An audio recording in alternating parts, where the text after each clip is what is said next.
ಇಂದು ಅನೇಕ ಜನರು ನಾಳೆಯ ಬಗ್ಗೆ ಭಯದಲ್ಲಿದ್ದಾರೆ. ನನ್ನ ಕೆಲಸ ಏನಾಗ್ತದೆ, ನನ್ನ ಆರೋಗ್ಯ ಹೇಗಿರ್ತದೆ, ನನ್ನ ಮಕ್ಕಳ ಭವಿಷ್ಯ ಏನು, ನನ್ನ ಜೀವನದಲ್ಲಿ ಒಳ್ಳೆಯ ದಿನಗಳು ಬರ್ತವ.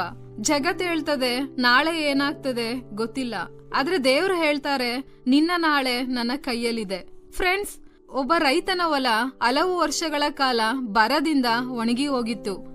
ಗ್ರಾಮದವ್ರು ಹೇಳಿದ್ರು ಈ ಭೂಮಿಯಿಂದ ಇನ್ನೇನು ಫಲ ಇಲ್ಲ. ಆದ್ರೆ ರೈತನು ಪ್ರತಿದಿನ ಹೊಲವನ್ನ ಉಳುಮೆ ಮಾಡ್ತಾ ಇದ್ದ. ಒಂದು ದಿನ ಉತ್ತಮ ಮಳೆ ಬಂತು. ಅದೇ ಹೊಲದಲ್ಲಿ ಸಮೃದ್ಧ ಬೆಳೆ ಬೆಳೀತು. ಜನರು ಕೇಳಿದ್ರು, ನೀನ್ ಹೇಗೆ ನಂಬಿಕೆಯನ್ನ ಕಳೆದುಕೊಳ್ಳಿಲ್ಲ?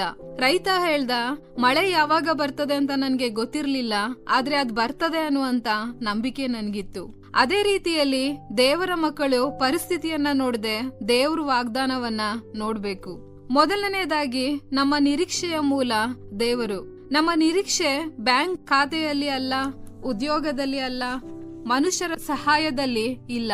ನಮ್ಮ ನಿರೀಕ್ಷೆ ದೇವರಲ್ಲಿರ್ಬೇಕು. ಹಣ ಕಡಿಮೆ ಆಗ್ಬಹುದು, ಸ್ನೇಹಿತರು ದೂರವಾಗಬಹುದು, ಅವಕಾಶಗಳು ಕೈ ತಪ್ಪಬಹುದು, ಆದ್ರೆ ದೇವ್ರು ಎಂದಿಗೂ ಕೂಡ ಕೈ ಬಿಡೋದಿಲ್ಲ. ಮನುಷ್ಯರ ವಾಗ್ದಾನಗಳು ಬದಲಾಗ್ತದೆ, ಆದ್ರೆ ದೇವ್ರ ವಾಗ್ದಾನಗಳು ಎಂದಿಗೂ ಬದಲಾಗೋದಿಲ್ಲ. ಎರಡನೆಯದಾಗಿ ದೇವರು ನಮ್ಮ ನಾಳೆಯನ್ನ ಈಗಾಗಲೇ ತಿಳಿದಿದ್ದಾನೆ. ನಾವು ನಾಳೆಯನ್ನ ನೋಡೋದಿಕ್ಕೆ ಸಾಧ್ಯ ಇಲ್ಲ, ಆದ್ರೆ ದೇವರು ನಾಳೆಯನ್ನಷ್ಟೇ ಅಲ್ಲ, ನಮ್ಮ ಸಂಪೂರ್ಣ ಜೀವನವನ್ನ ನೋಡ್ತಾನೆ. ನಾವು ಗೊಂದಲದಲ್ಲಿದ್ರೂ ಕೂಡ ದೇವರು ಗೊಂದಲದಲ್ಲಿಲ್ಲ.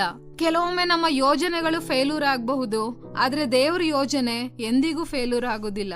ಮೂರನೇದಾಗಿ ಕಷ್ಟಗಳ ಮಧ್ಯೆಯೂ ನಿರೀಕ್ಷೆ ಜೀವಂತವಾಗಿರ್ತದೆ. ಬೈಬಲ್ನಲ್ಲಿ ಅನೇಕ ದೇವಜನರು ಸಂಕಷ್ಟಗಳನ್ನ ಎದುರಿಸಿದ್ರು. ಯೋಸೇಫನು ಸೆರೆಮನೆಯಲ್ಲಿ ಇರ್ಬೇಕಾಯಿತು, ದಾವೀದನು ಅರಣ್ಯದಲ್ಲಿದ್ದ, ಯೋಬನು ಎಲ್ಲವನ್ನ ಕಳೆದುಕೊಂಡ. ಆದ್ರೂ ದೇವರು ಅವ್ರ ಕಥೆಯನ್ನ ಅಲ್ಲಿಯೇ ಮುಗಿಸ್ಲಿಲ್ಲ. ಅವರ ಪ್ರತಿಯೊಂದು ಕಣ್ಣೀರನ್ನ ತನ್ನ ಉದ್ದೇಶಕ್ಕಾಗಿ ಬಳಸ್ತ. ಆದ್ದರಿಂದ ಇಂದು ನೀವು ಅನುಭವಿಸ್ತಾ ಇರುವಂತ ಪರೀಕ್ಷೆ ನಾಳೆ ದೇವರ ಮಹಿಮೆಯ ಸಾಕ್ಷಿಯಾಗಬಹುದು. ದೇವ್ರು ಇನ್ನೂ ಕೆಲಸ ಮಾಡ್ತಿದ್ದಾನೆ, ಆದ್ದರಿಂದ ನಿಮ್ಮ ನಿರೀಕ್ಷೆಯನ್ನ ಕಳೆದುಕೊಳ್ಬೇಡಿ. ನಾಲ್ಕನೆಯದಾಗಿ ಯೇಸು ಕ್ರಿಸ್ತನು ನಮ್ಮ ಶಾಶ್ವತ ನಿರೀಕ್ಷೆ. ಈ ಲೋಕದ ಆಶೀರ್ವಾದಗಳು ತಾತ್ಕಾಲಿಕ, ಆದ್ರೆ ಯೇಸುವಿನಲ್ಲಿರುವಂತ ನಿರೀಕ್ಷೆ ಶಾಶ್ವತ.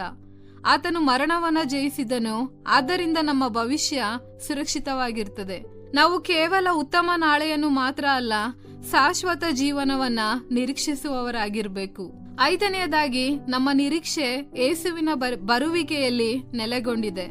ಕ್ರೈಸ್ತರ ನಿರೀಕ್ಷೆ ಈ ಲೋಕದ ಯಶಸ್ಸಿನಲ್ಲಿ ಮಾತ್ರ ಸೀಮಿತ ಆಗಿಲ್ಲ. ನಮ್ಮ ಶ್ರೇಷ್ಠ ನಿರೀಕ್ಷೆ ಯೇಸು ಕ್ರಿಸ್ತ ಮತ್ತೆ ಬರ್ತಾನೆ ಅನ್ನುವಂತ ವಾಗ್ದಾನದಲ್ಲಿದೆ. ಆದ್ದರಿಂದ ನಾಳೆಯ ಬಗ್ಗೆ ಭಯಪಡುವಂತ ಬದಲು ಯೇಸುವಿನ ಆಗಮನಕ್ಕಾಗಿ ಸಿದ್ಧರಾಗಿ ನಿರೀಕ್ಷೆಯಿಂದ ಜೀವಿಸೋಣ. ಕೊನೆಯದಾಗಿ ಫ್ರೆಂಡ್ಸ್, ಇಂದು ನಿಮ್ಮ ಜೀವನದಲ್ಲಿ ಕತ್ತಲೆ ಇರಬಹುದು, ನಾಳೆ ಹೇಗಿರ್ತದೆ ಅಂತ ಗೊತ್ತಿಲ್ಲದೆ ಇರಬಹುದು, ಆದ್ರೆ ಒಂದು ವಿಷಯ ನೆನ್ಪಿಟ್ಕೊಳ್ಳಿ, ನಿಮ್ಮ ನಾಳೆಯನ್ನ ಹಿಡ್ದಿರುವಂತ ದೇವರು ನಿಮ್ಮ ಕೈಯನ್ನ ಹಿಡ್ದಿದ್ದಾನೆ. ಆದ್ದರಿಂದ ಭಯ ಪಡಬೇಡಿ, ನಿರಾಶರಾಗಬೇಡಿ, ದೇವರನ್ನ ನಂಬಿ. ಯಾಕಂದ್ರೆ ನಮ್ಮ ನಿರೀಕ್ಷೆ ನಾಳೆಯಲ್ಲಿ ಅಲ್ಲ, ನಾಳೆಯನ್ನ ಸೃಷ್ಟಿಸಿದಂತ ದೇವರಲ್ಲಿದೆ. ಈ ಕಾರ್ಯಕ್ರಮದ ಬಗ್ಗೆ ನಿಮ್ಮ ಅಭಿಪ್ರಾಯ, ಸಲಹೆಗಳು ಹಾಗೂ ಯಾವುದೇ ಪ್ರಾರ್ಥನಾ ಮನವಿಗಳಿದ್ದಲ್ಲಿ ನಮ್ಮ ದೂರವಾಣಿ ಸಂಖ್ಯೆಗೆ ನೀವು ಕರೆ ಮಾಡಬಹುದು.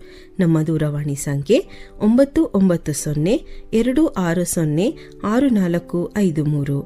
ನಿಮ್ಮ ಅಭಿಪ್ರಾಯಗಳನ್ನು ಇಮೇಲ್ ಮೂಲಕವೂ ನಮಗೆ ತಿಳಿಸಬಹುದು.